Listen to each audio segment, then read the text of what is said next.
everyone, good evening. Today we are going to cover our first lesson of Human Resource Management of SOL study material.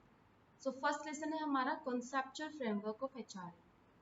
इसमें हम क्या क्या पढ़ने वाले हैं, ह्यूमन रिसोर्स मैनेजमेंट को क्या है, इसका मतलब कैसे डिफाइन कर सकते हैं, इसके कॉन्सेप्ट को समझेंगे और हमारे लिए ह्यूमन रिसोर्स क्यों इतना इम्पोर्टेंट बन चुका है और why we are considering human resource as a new corporate hero. Second हम समझेंगे कि क्या ऑब्जेक्टिव है, इम्पोर्टेंस क्या है, कैसे फंक्शन करता है human resource management. Then third हम देखेंगे कि human resource management and personal management में क्या डिफरेंस है। Okay, so now we will cover our introduction part. India is being widely recognized as one of the most existing emerging economic in the world.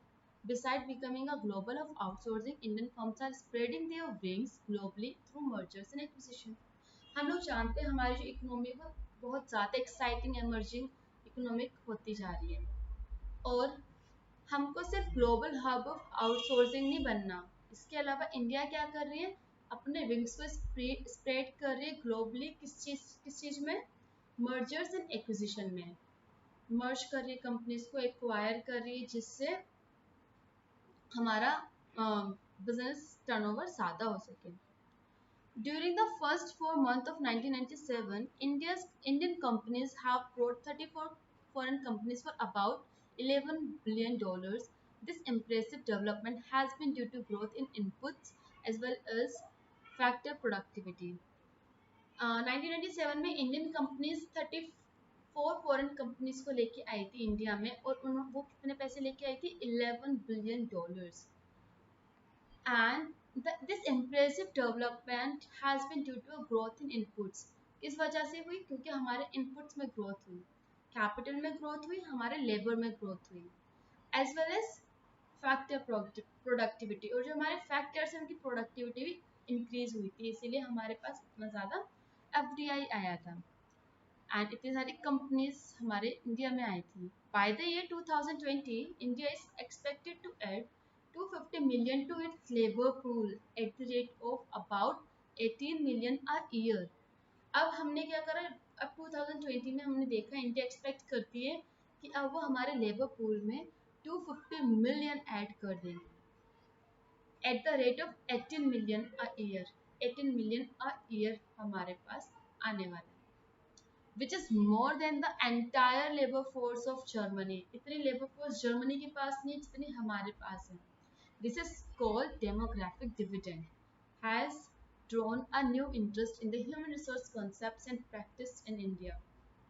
इसी को हम demographic dividend कहते हैं, जिसने नया इंटरेस्ट ह्यूमन रिसोर्स की concept में practice में दिखाया है।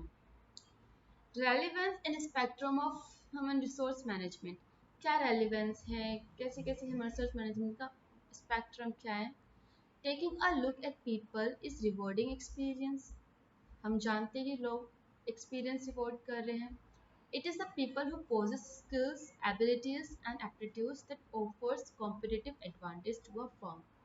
ये वो लोग होते हैं जिनको एक्सपीरियंस मिल रहा है, जिनको इतनी सारी चीज़ें मिल रही हैं, वो लोग हैं जो स्किल्स को पोजेस करते हैं, उनके अंदर एबिलिटी है, उनके अंदर एप्टीट्यूड है, जो कि एंड जब हमारे पास स्किल्स होती है, एबिलिटीज़ होती है, एप्टीट्यूड है किसी चीज़ को समझने का, तब हमारी लेबर क्या करती है, ऑफर करते हैं कॉम्पिटिटिव एडवांटेज।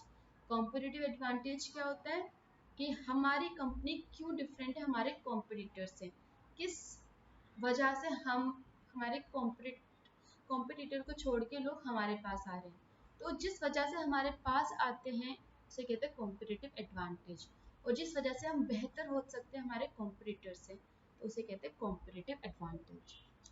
अगर हमारे पास स्किल्ड लेबर होगी, एबिलिटीज़ उनमें अच्छी होगी एंड एप्टीट्यूड, सोचने समझने की चीज़ें अच्छी होगी, देन ये हमारे लिए कॉम्पिटिटिव एडवांटेज है, क्योंकि हो सकता है हमारे कॉम्पिटिटर के पास इतनी स्किल्ड लेबर ना हो।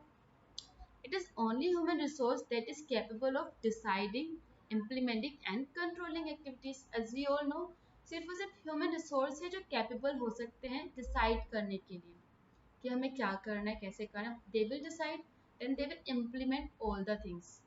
कि हमने जो डिसाइड किया हमें इम्प्लीमेंट करना है, फिर हमें इम्प्लीमेंट करते now we have to control our activities. No computer can substitute human brain, कोई भी कंप्यूटर सब्स्टिट्यूट नहीं कर सकता ह्यूमन ब्रेन को। No machine can run without human intervention and no organization has mandate to exist if it cannot serve people's need। कोई भी machine human intervention के बिना नहीं चल सकती और कोई भी ऑर्गेनाइजेशन एग्जिस्ट ही नहीं कर सकती बिना किसी लोगों को सर्व किए। तो हमारा ह्यूमन रिसोर्स क्या है, हर जगह घूम रहा है, इसलिए हमें मैनेजमेंट की ज़रूरत है। Organizations are made up of people and functions through people. Organizations क्या होती हैं, लोगों से बनी होती हैं और उनके फंक्शंस और उनका मतलब पीपल ही उनको चलाते हैं। अगर पीपल अगर जो लोग होते हैं वो काम नहीं करेंगे तो ऑर्गेनाइजेशन टिक पाएगी। तो इसलिए हम कहते हैं ऑर्गेनाइजेशन क्या है, are made up of people and functions through people. लोगों से बनती है और लोगों के कामों से बनती है। Without people organization can not exist. अगर लोग नहीं है तो ऑर्गेनाइजेशन एग्जिस्ट नहीं कर सकती। The resources of man, money, material and machinery are collected। हम मैन को कलेक्ट करते हैं, मनी को कलेक्ट करते हैं, मटेरियल्स को कलेक्ट करते हैं, हमारी मशीनरी क्या चाहिए हमें अपने ऑर्गेनाइजेशन में उसको कलेक्ट करते हैं, उनको कोऑर्डिनेट करते हैं, यूटिलाइज करते हैं थ्रू पीपल। फिर इन सब चीज़ों को हम कोऑर्डिनेट करते हैं कि हाँ ये वाली मनी है हमें इस मटेरियल में डालनी है और इस वाले मटेरियल से हमें ये वाली गुड्स प्रोड्यूस करनी है और ये वाली गुड्स हमें प्रोड्यूस कैसे होगी, मशीनरी से। और इस मशीनरी पे कौन काम करेगा, ये वाला वर्कर काम करेगा। तो ये होता है कोऑर्डिनेशन। और जब कोऑर्डिनेट कर दिया, now we are going to utilize all our activity through people. People will be there who will utilize all the things. It is people who build factories, structure organization and manage them successfully.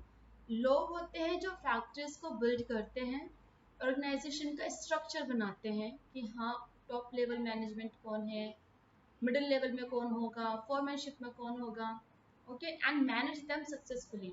वो लोग ही होते हैं जो इनको अच्छे से manage कर सकते हैं। The rapid growth of globalization has increase the number of significance of MNCs. अब ग्लोबलाइजेशन इतनी तेजी से हो रहा है, इससे क्या हुआ, हमारे यहाँ पर एमएनसीज ज़्यादा आ रही है, इनका सिग्निफिकेंस और ज़्यादा बढ़ चुका है, which in turn increase the mobility of people. अब एमएनसीज ज़्यादा आएंगी तो लोगों की ज़रूरत ज़्यादा होगी, तो एमएनसीज की वजह से क्या हो रहा है, लोगों की मोबिलिटी इंक्रीज हो चुकी है, लोग यहाँ से वहाँ जा रहे हैं। Working for MNCs is a challenging task. अगर हम एमएनसीज के लिए वर्क करते हैं तो चैलेंजिंग टास्क है। क्यों? HRM is study about people in organization, how they are hired, trained, compensated, motivated and maintained। तो फिर इसकी पहली बात तो working for MNC is a challenging task. Challenging task होता है क्योंकि बहुत लोग आते हैं, उसमें अलग अलग तरीके के ह्यूमन रिसोर्सेज होते हैं, हर एक कंट्री से आए होते हैं, तो उनसे बात करना, उनको मैनेज करना, it is really a challenging task. तो ह्यूमन रिसोर्सेज का मतलब यही है, ये study about people in organization की, जो ऑर्गेनाइजेशन में लोग हैं उनके बारे में स्टडी करते हैं, कैसे उनको हायर किया जाए, देन उनको ट्रेन किया जाए।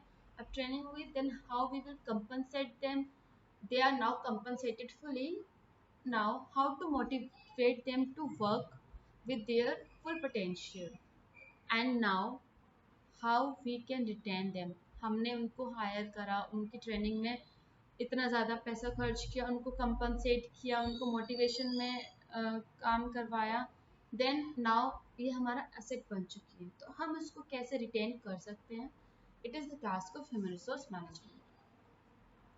Concept and evolution of human resource development। Now there is another concept, that is concept and evolution of human resource development। ये हम नेक्स्ट क्लास में करेंगे।